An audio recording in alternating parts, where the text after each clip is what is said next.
जी sir, आप इस समय सेवानिवृत्त अधिकारी रहे हैं, सेना में आपने काम किया है और आपका नाम चारों तरफ शीतला प्रसाद पटेल के नाम से, जैसा कि पूरे भदोही में चर्चा का विषय बना हुआ है। इस समय अगर हम बात करें नगर पालिका भदोही के चुनाव को लेकर के, तो आपका नाम शीघ्रता माने हर जगह लिया जा रहा है और लोगों के बीच में, उनके जहन में एक नाम चल रहा है, शीतला प्रसाद पटेल जी अगर नगर पालिका अध्यक्ष पद के चुनाव लड़ते हैं तो निश्चित रूप से हम उन्हें वोट करेंगे। क्या कहना चाहेंगे?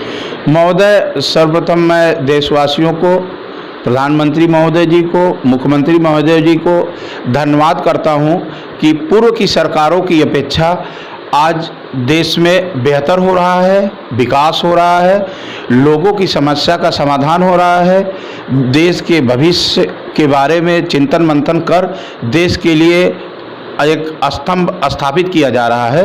महोदय, मैं सेना में जा कर के देशभक्ति की भावना से प्रेरित होकर के, जनता की सेवा के लिए प्रेरित होकर के रिटायर होने के बाद मैं ग्राम सभा लखनपुर और भभैनपुर के निवासी रहने के साथ साथ मैं उस ग्राम सभा की पीड़ा समझा।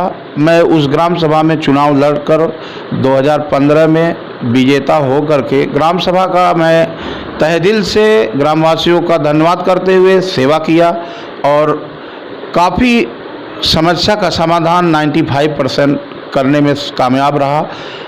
जनता का आभार करता हूं कि जनता हमारे साथ हमेशा ईमानदारी से साथ दी।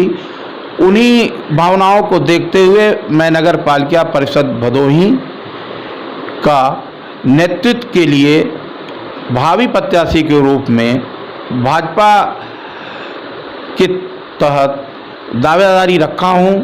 हमारे जिले के सर्वोच्च पदाधिकारी गण, कार्यकर्तागण व भाजपा के वरिष्ठ पदाधिकारी गणों से मेरा अनुरोध है कि हम जैसे सैनिकों पे भरोसा रखें।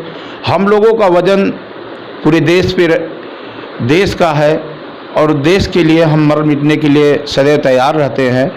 विकास के नाम पे लोग विकास को की गति जैसे देनी चाहिए नहीं दे पाते हैं। उसमें कई तरह से संकट होते हैं, व्यवधान होते हैं, जो हम निदान करते हुए भदोही वासियों का मूलभूत जो सुविधाएं हैं, शिक्षा, स्वास्थ्य, नाली, रास्ता और उनका जितने भी योजनाओं का संचालन हो रहा है। समस्याएं अगर देखें तो नगर पालिका भदोही में देख रहे हैं, अभी भी नहीं हो पाया है। सर्वप्रथम समस्या है साफ सफाई का, जल निकासी का, राशन वगैरह वितरण का, गरीबों का जो लाभ होना चाहिए, जब गरीबों का अधिकार है, पात्रता है, उस पे काम नहीं होता है।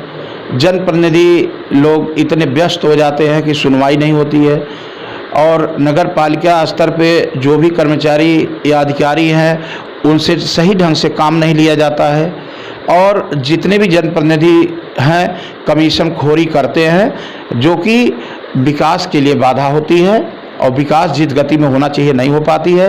सरकार के तरफ से, शासन के तरफ से काफ़ी धन आता है, बंदर बाट होने की वजह से सार्वजनिक सभी क्षेत्रों में, सभी वार्डों में, सभी ग्राम पंचायतों में विकास नहीं हो पाता है।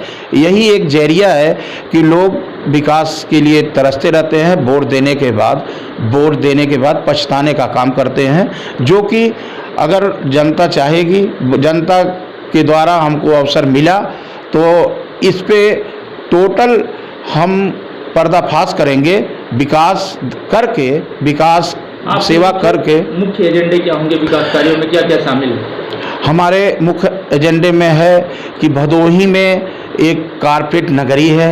गरीब अमीर दोनों भाई मिल कर के, दोनों समाज के लोग, सभी धर्म के लोग, समाज के लोग मिल कर के भदोही को बेहतर बनाए हैं। बेहतर सुविधा, जल निकासी, रास्ते का समाधान, अधूरे काम को पूरा करना, जहां गरीब मलिन बस्ती है वहाँ की समस्या निदान करना, शहर के अंदर का निदान करना।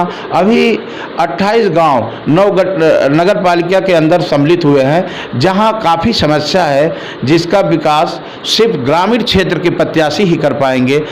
शहर के लोगों का निदान, शहर में सुविधाजनक व्यवस्था हो चुका है, जो बाकी है वो हम पूरा करेंगे। बाकी ग्रामीण एरिया को शहरी एरिया की तरफ ले जाने का काम करेंगे।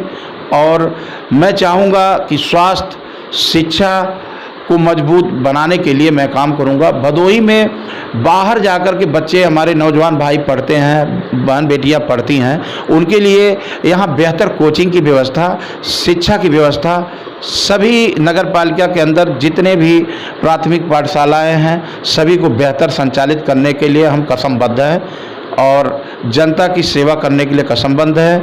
शादी विवाह जनता के लिए जो है कुछ अच्छी सुविधा उपलब्ध कराने के लिए हम कसमबद्ध हैं। इन्हीं बातों में मैं देखता हूँ लोगों की जो शिकायत आती है, तो लोगों की मैं नहीं जानता, मैं अपना जानता हूँ कि मैं ईमानदारी से जनता की सेवा करूँगा। क्या अपील करना चाहेंगे नगर पालिका अध्यक्ष पद के लिए?